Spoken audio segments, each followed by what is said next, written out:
रऊफ लाला, शकील सदीकी, सिकंदर सनत सब हाँ लेकिन सब बड़ा नाम पे आया, हाँ शहजाद रजा, हाँ के साथ, जी जी के साथ, हाँ लहरी साहब के साथ भी बड़ा काम किया, उमर साहब के साथ बहुत काम किया, वो इंटर साहब के साथ, तो माशाल्लाह वो फ्लीट क्लब में भी बहुत काम किया, कराची में दैट्स टू मच। अच्छा अच्छा माशाल्लाह। आप ज़ाहिर सी बात, आप सीनियर, मोस्ट सीनियर मैं कहूँगा, लेकिन जितना बड़ा आपका एक्सपीरियंस में सामने आता है, आपकी उम्र इतनी नहीं लगती नवाज साहब, ये इसकी क्या वजह है?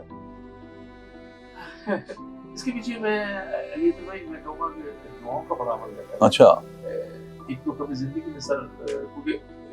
अम्मी अब्बू की जब डेथ हुई 78 में अम्मी की एक ही डेथ हुई, तो मैं अंदर ही है ना उस टाइम एक दाढ़ी निकल आई कि अब कोई ऐसी हरकत नहीं करनी, कोई ऐसा कोई नशा वशा नहीं करना, कि तुमने ना बहनों को भी शादियां ही करनी है, भगवान भी खिलाना है, तुम ऐसा कोई हरकत करोगे, अमल करोगे, तो फिर वो सारा जो हरकतें ना